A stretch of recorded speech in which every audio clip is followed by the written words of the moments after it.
Are romantic ideals dangerous for us to hold on to?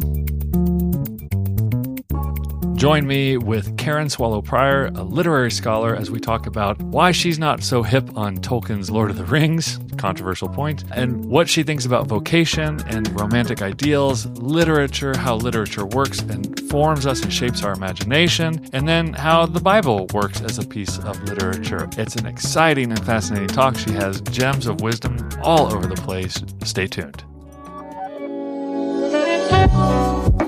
This is the Biblical Mind Podcast, produced by the Center for Hebraic Thought. Honest 5-star reviews help others find this podcast. Visit the magazine at thebiblicalmind.org for articles and videos that explore the deep structures of Scripture. Certainly when I think of the name Karen Swallow Prior, I absolutely think of literature and classics and somebody who is encouraging the church and everybody you probably encounter to read more and read more greats. So now I know you through a conference that we did together on conspiracy thinking, and then also you have a new book on vocation. So maybe you could triangulate those three things for us. Oh boy, that's a good question. So I do. I mean, for me, my passion for reading literature and teaching literature is because literature teaches us about life, right? So that everything's wide open. I just think that we learn more about life than we could on our own by reading literature, and we also learn it more deeply just because of the nature of language and literary art. And so I do cover when I teach literature, especially because I have taught primarily in a Christian context. I'm teaching my students, how to think about the world, how to feel, the posture to have in the world, how to understand and empathize and enlarge our perspectives and think about the themes and stories that happen. And so that leaves nothing out. And so for me, literary criticism is also cultural criticism. And I do write a lot of cultural criticism. And there's a lot right now in our particular cultural moment that we could criticize. And so then we land at conspiracy theories. How's that? Yeah. Well, no, I mean, I think when you teach biblical studies, it's a very similar. You have to do literature, a little bit of literature, but also the biblical authors address everything in life. So you end up talking about everything. Everything in life, yes. Yeah, it actually becomes the job is to constrain what you're going to talk about, right? Right.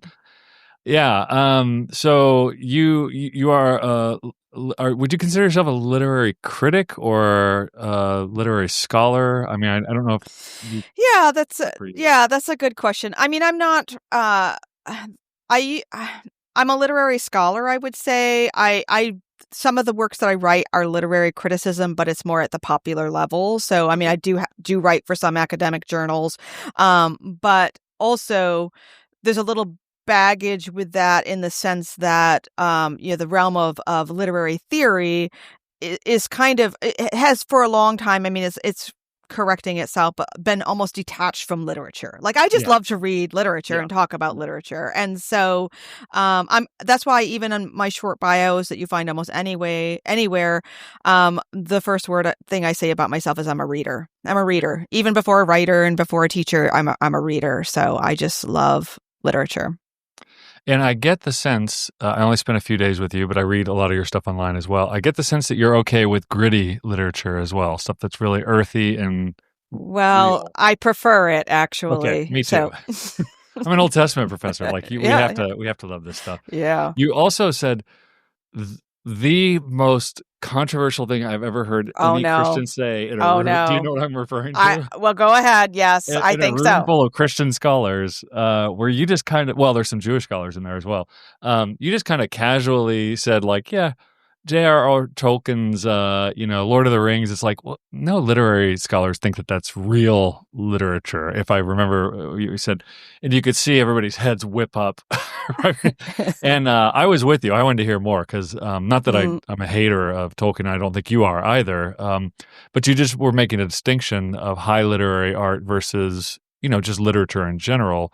So maybe you could back up that Right. claim a little bit now, because people are I shocked when I say, like, I'm not really into Tolkien, and they're like, but you're a Christian, and I was like, I don't understand how those two things mix.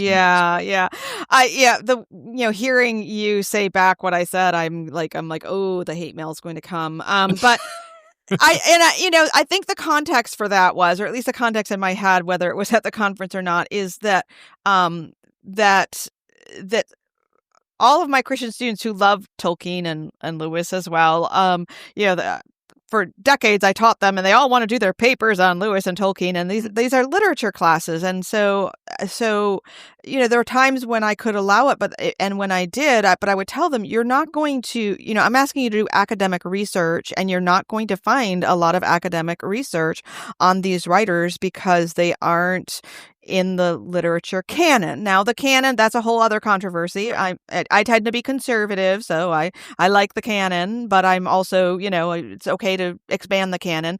But students need to know these are not writers considered in the canon, and maybe someday they will be more, but they are very beloved by Christians for their Christian thinking and for their writing. But that doesn't necessarily put them, in the crosshairs of literary critics. And so there's that issue. And then the other thing, like, because I tend to teach very traditional literature and surveys of literature and historical literary periods, students would sometimes be surprised, like, how can you teach a course in this and not have Lewis or not have Tolkien? And I'm like, we don't have them in the canon. And so that's very shocking to a lot of Christians. And then I just don't like fantasy, so there's that. Well, and I'm right there. I was so shocked because I never heard anybody say out loud what I always think when in these conversations. And you're a literature professor, so I felt like triply confirmed in my own. And again, this is nothing against Tolkien or Lewis's writings. You're just making a distinction of where they kind of fit in the broader literary landscape. Right. And so fantasy is considered what's called genre fiction. And the world has changed. We live in a very, postmodern age, so anything goes. I get that. But still, genre literature is sort of considered not great literature, generally speaking. Not the greatest, yeah. Yeah. So what would be an example, I won't say British, but like for American authors, who would be in the canon there, or the easy works that everybody would recognize? Oh, okay. Well, I'm not an Americanist, but I can name some. So you would, John Steinbeck, Nathaniel Hawthorne, Herman Melville, Walt Whitman, those are the American greats. And there are many more than that that are more modern. I mean, my area of expertise is 18th and 19th century British literature specifically. So even for me, I have to bring myself up to date to read more contemporary literature. And again, and people will fall. I remember one time getting great criticism from someone because my book on reading well had like all but one white author. And this was going back several years. And and a person asked me why, and I said, well, 30 or 40 years ago when I was a PhD student, this is what I was studying. This is what I know. Maybe if I could go back and redo a PhD, maybe I would do something different, but I'm not doing that. So I'm like writing about my expertise, and I am very sorry that my expertise is not politically correct right now, but it's my expertise. Now, I do personally try to expand and read a lot more and even write about more, but I still can't go back and, become as much of an expert in the things that I studied 30 and 40 years ago.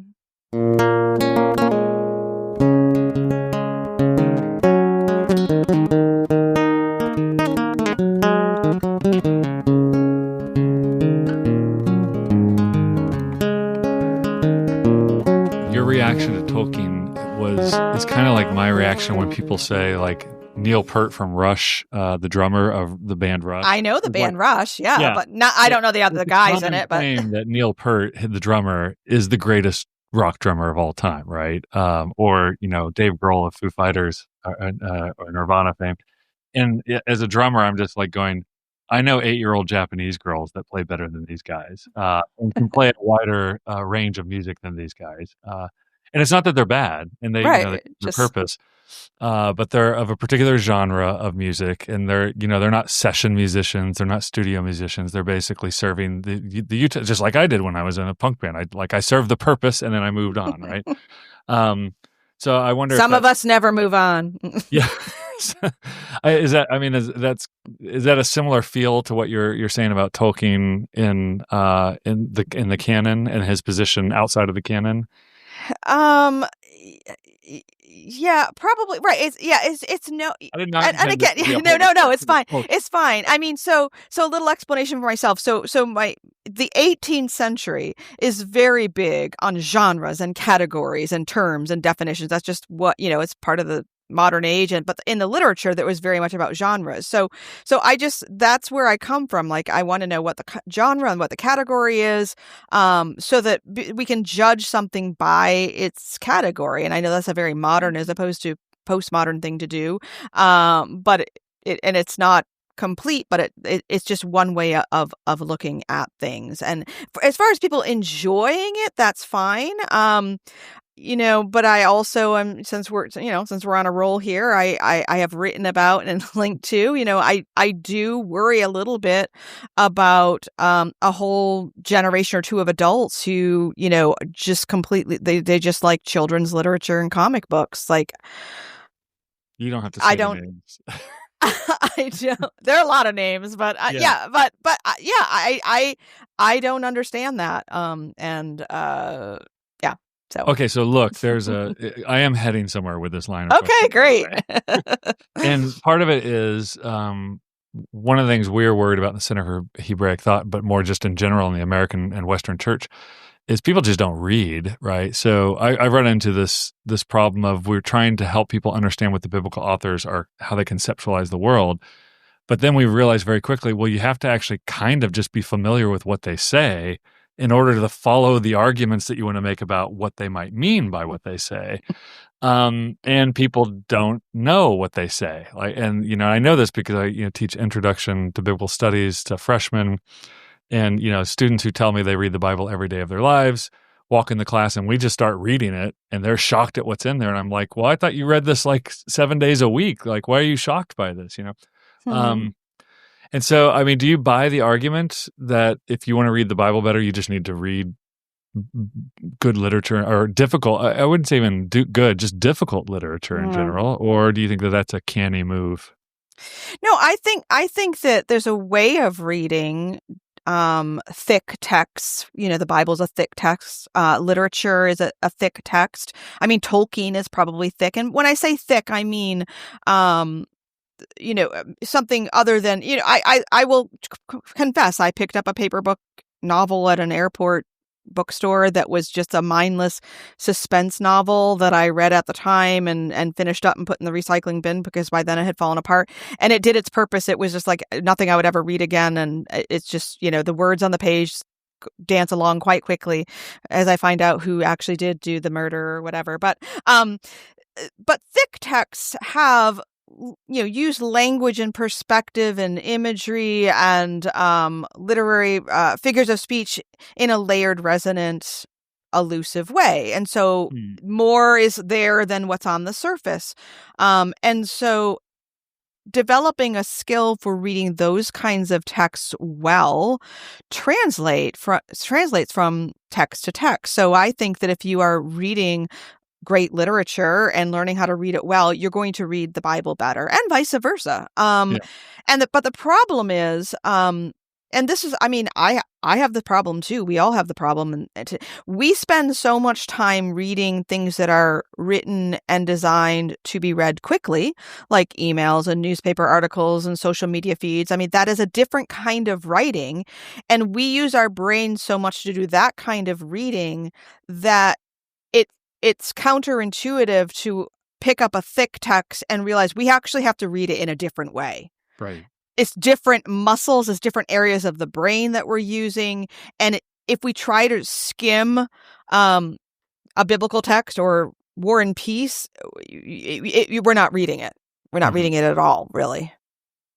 No, that makes sense. And I think one of my concerns when I hear, the critique of Tolkien, my instinct is that a lot of people love Tolkien because of his world building, is what they say. He created all these languages, and I'm like, ooh, okay. Great.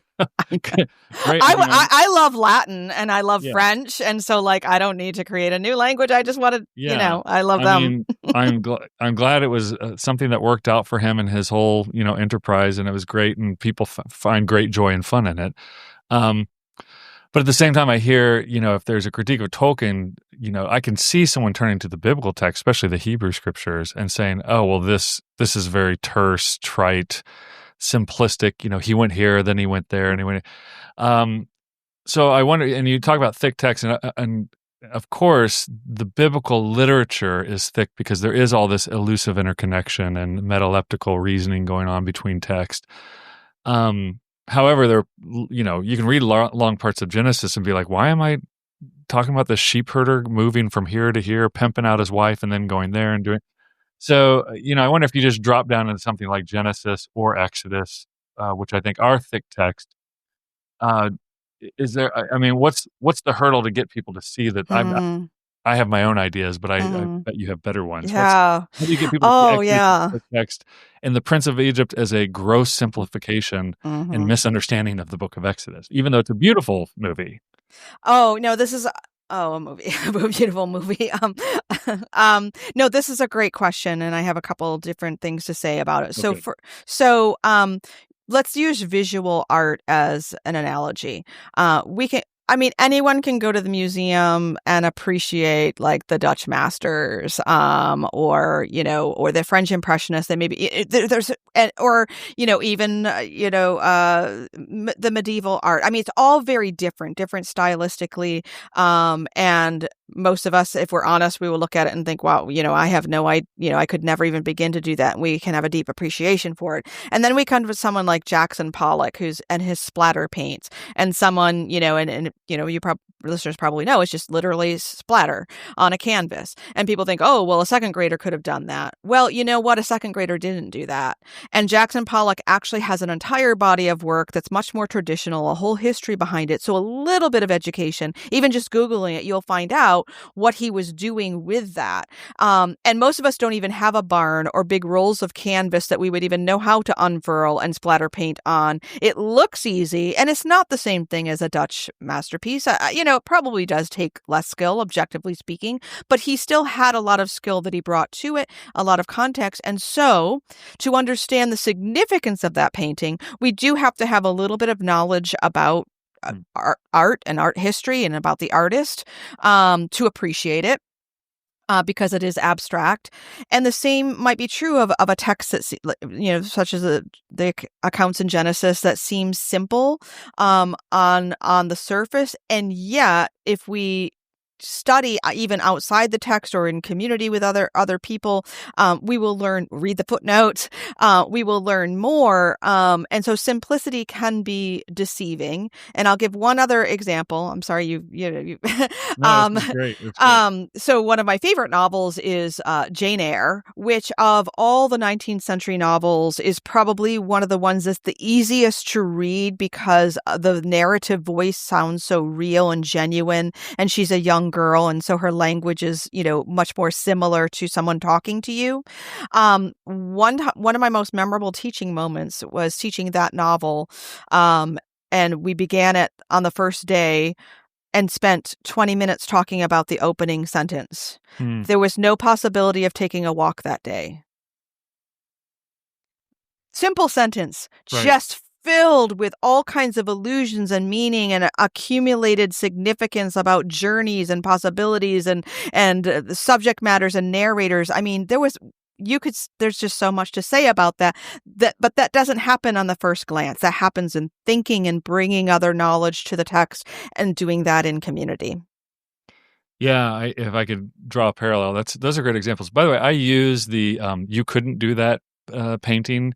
There's a great PBS video. It's like a 5-minute thing saying, "Here's why you couldn't paint your third grader couldn't paint these modern pieces of art, and neither could you. And then they actually kind of go into the skills that you labeled. I did not know that existed. I'm going to Google it and find it. Yeah, if you can't, I'll send it to you. It's great. I'd never thought about applying that. I use that in hermeneutics, but I never thought about applying that actually to these simple texts, which build up layers of meaning by accretion. Right. And, a similar phrase would be, because you listen to the voice of your wife, or listen to, like, that phrase does a ton of work in Genesis and throughout the rest of the Pentateuch. And even it's quoted at the Transfiguration, right?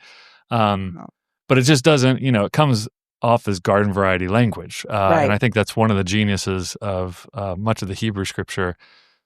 But even given that, and I wonder, because I don't read much or any British literature.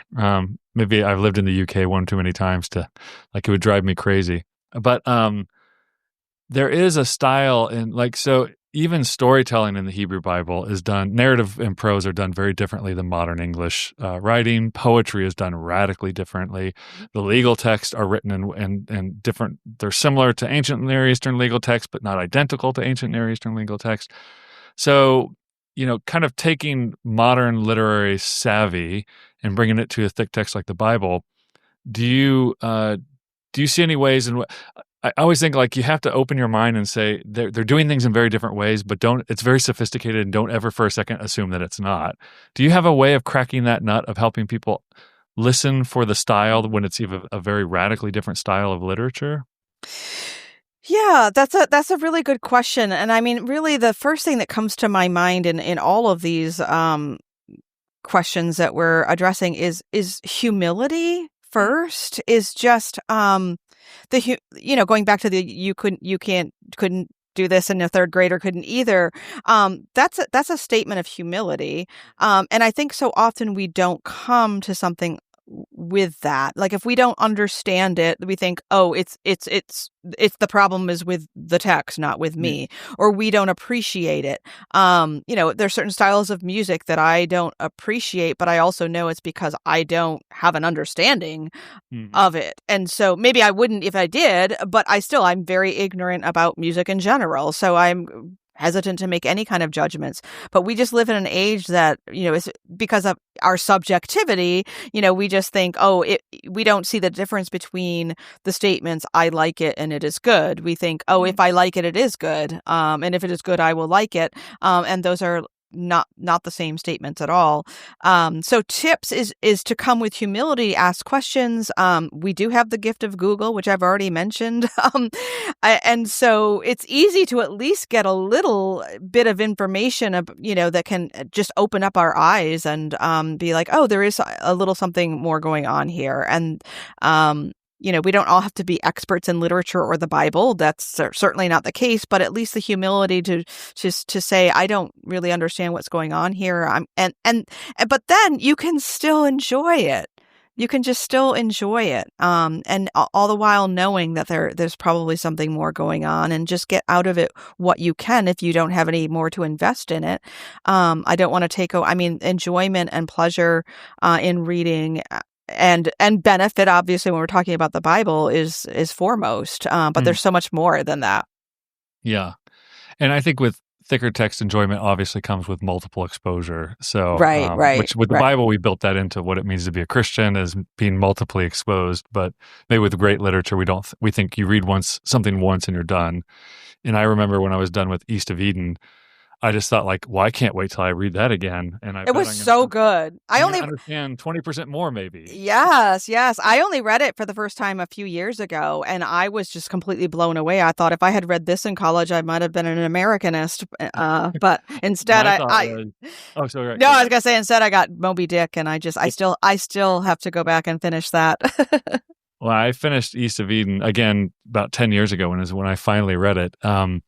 I thought, well, I don't really need to read any books anymore, because there's not going to be one better than that, at least not an Americanist, right? And I think that simplicity that you talked about, and the humility, I read fiction very reluctantly because I'm afraid I'm going to waste my time on a bad book. So I always wait to get until 3 people tell me to read the same book, and then I'm like, okay, now it's time to read that book.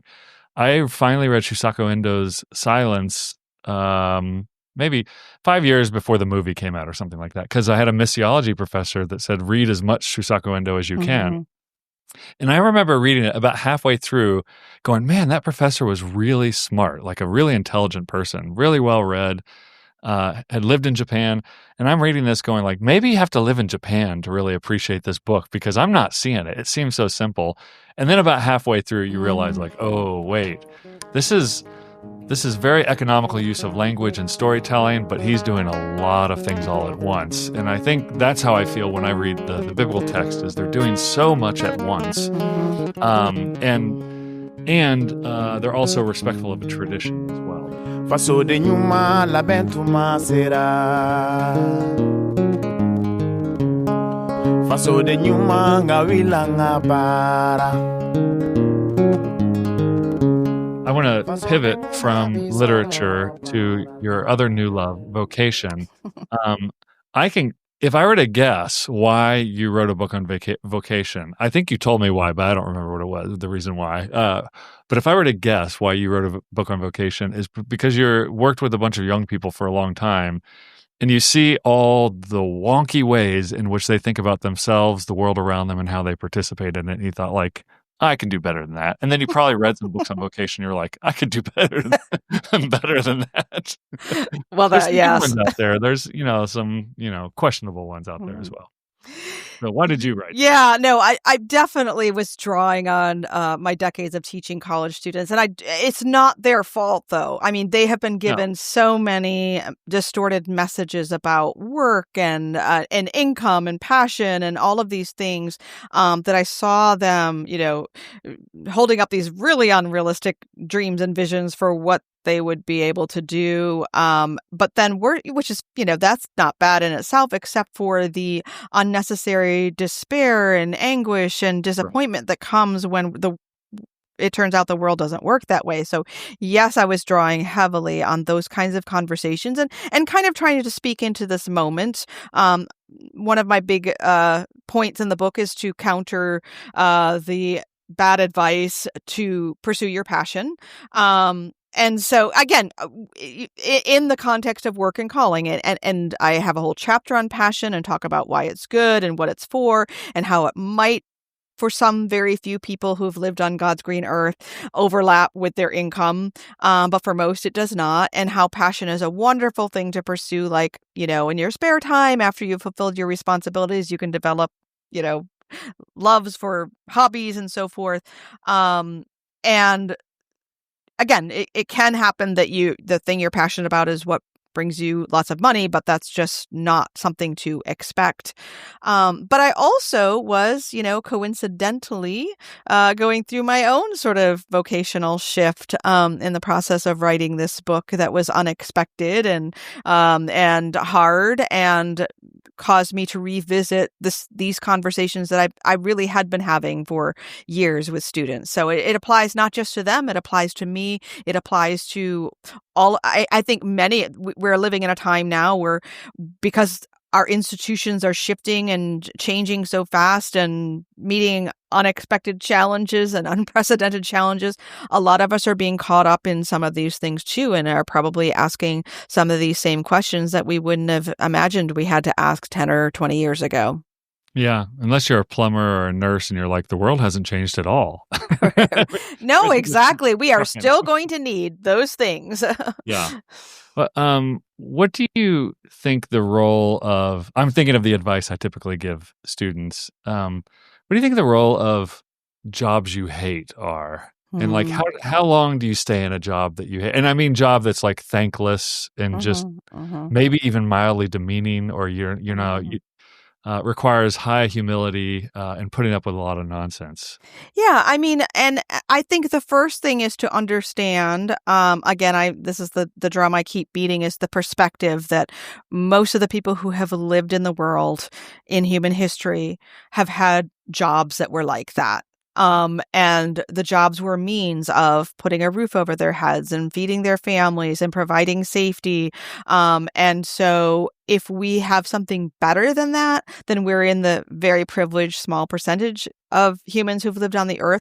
And I don't want to take that away from anyone. Like the fact that we live in a place and time where we can actually have these conversations and make these choices is wonderful, but we still need to have that perspective.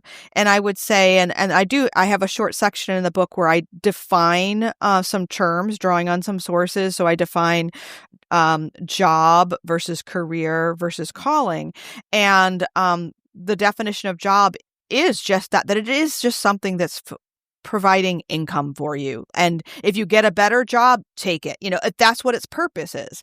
Other times we're doing work, like if we might be wanting to form a career, which has a longer trajectory. And so one job might be a stepping stone if it's a career, but understanding the difference between career and job is important, and understanding the difference between calling, which could be our job. It could be something that we get paid to do, but a calling can also be just a role we play in our family or in our community. And we have multiple callings throughout our lives. But to go back to more directly answer your question about the menial jobs that we hate, we're all going to hold those at some point, or most of us are, even if it's just, while we're a student or while we're in between things. And we shouldn't do it longer than we have to if we have a better opportunity. Like there's no reason to keep something that is so negative, but we still, if that's the only opportunity we have, we have to think about the responsibility and the freedom that comes from being able to pay the bills and support ourselves. And so we should, we have to understand that will likely happen, but still develop the skills and the longevity and the character qualities that will enable us to get that better job once it comes along. So that's the kind of advice I give. Yeah, I mean, menial work in the United States means I had to put a footnote in for a book I was working on. It's at minimum wage in the United States. It still puts you at like greater than 83% of the people in the world, income wise, and even probably quality of life wise.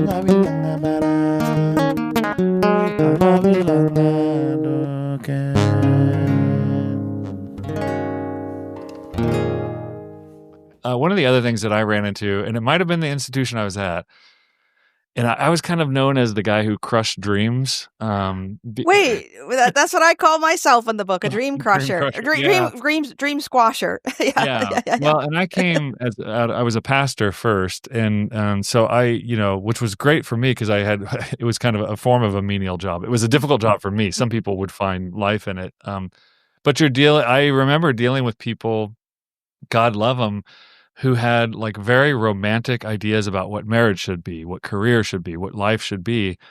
And then they kind of held everybody in their life hostage to their ideas about what they should be.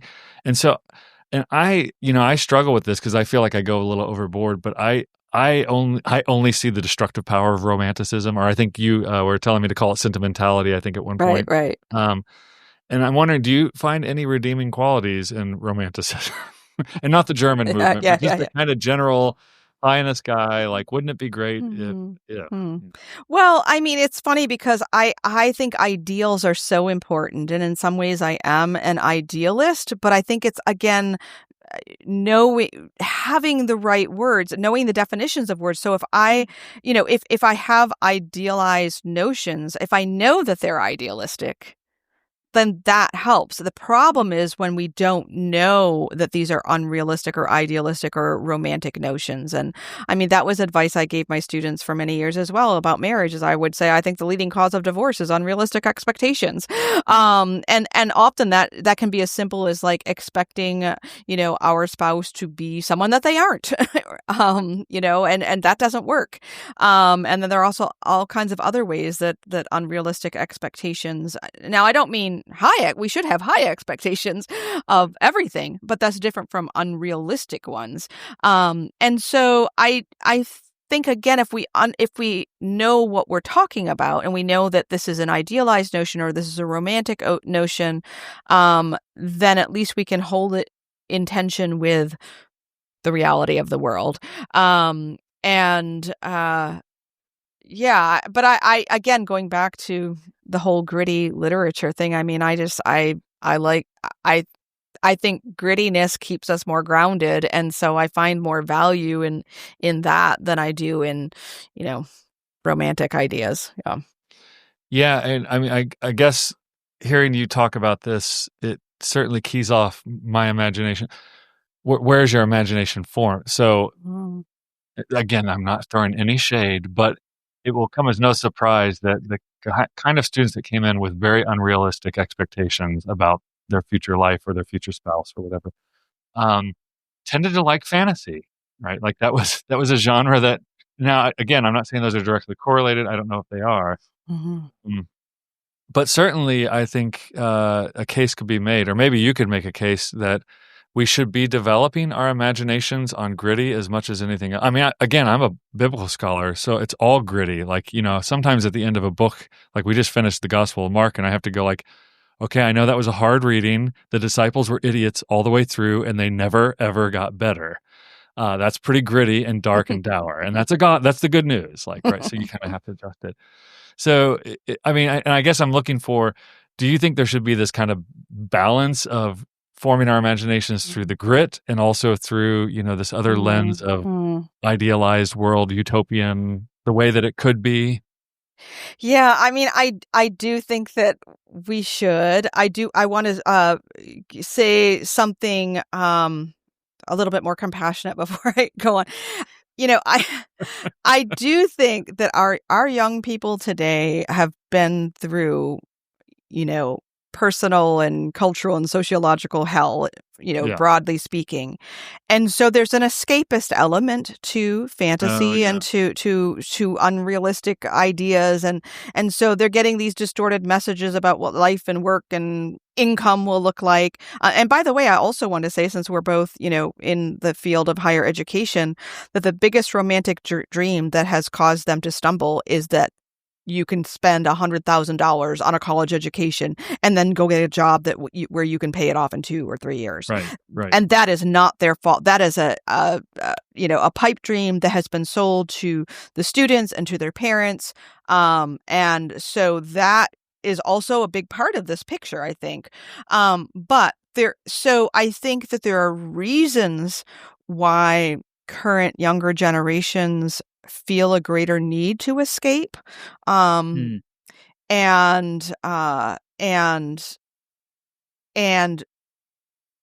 until we address those, like at a real level, on an individual basis, but on a cultural and social basis as well, then I'm going to be more careful and a little bit more hesitant to assign the gritty literature that might hit.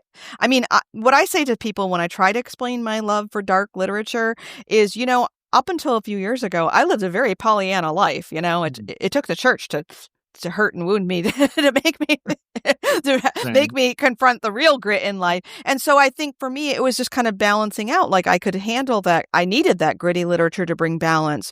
But we may have generations of students who've experienced. Even a broken family is something that wounds the soul in a way that many of us who haven't had that don't understand. And then we get into the kind of sexual abuse and victimization and spiritual abuse that many have experienced and understand it to be such. It's harder to read, for example, Tess of the D'Urbervilles, one of my favorite 19th century novels, about a young girl who is raped and they're then rejected because she's no longer pure, she's ruined.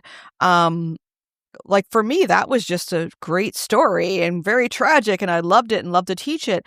And then I had students who experienced very similar things, and hearing their stories and how that novel affected them personally, I had to enlarge my understanding of what it's like to read a text like that. And so there's a lot going on in these issues, but I definitely think we have to be careful about the escapism and the fantasy and temper that with more realistic expectations and maybe more realistic reading. Yeah, and even as you say that, there's gritty reading that's pure, unredemptive, Sure. and that and at least with the biblical literature, not all of it, there's long portions where it doesn't feel very redemptive. But redemption is buried in the storyline itself. And so, yeah, I had not thought of kind of the trials and tribulations they've gone through as to why they might react differently to literature, where I feel like the gritty makes me feel not crazy. Like, see, the world is like a little bit hairier than...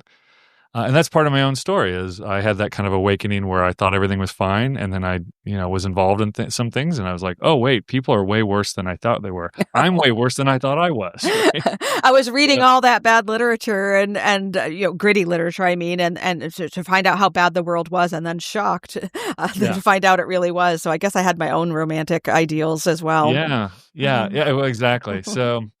Well, Karen, thank you so much for your time and your wisdom. I'm sure people are itching to hear more from you. So the name of the book is what? I don't have the book. Yeah, no, that's fine. If you're, I don't know. Hey, there you go. You Have a Calling, Finding Your Vocation in the True, Good, and Beautiful. And there's a lot of literature interspersed throughout the pages. And it lands on the transcendentals, the true, good, and beautiful. But in the grit and the mire, that's where we can find the most beautiful things, I think. Oh, it's a beautiful cover as well. Is it a painting?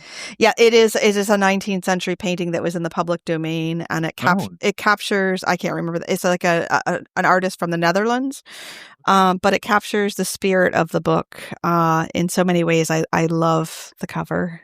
Thanks. I love a good cover. And I will get you a copy. I'm sorry I didn't know you didn't have one. Look forward to I'll buy a copy. I look forward to reading it. So, all right. Thank you, Karen, for your wisdom. Thank you for the conversation. It was excellent. You've been listening to the Biblical Mind podcast, exploring the deep structures of Christian scripture. For more, visit the magazine at thebiblicalmind.org. Subscribe to this podcast at all the usual places so you never miss an episode.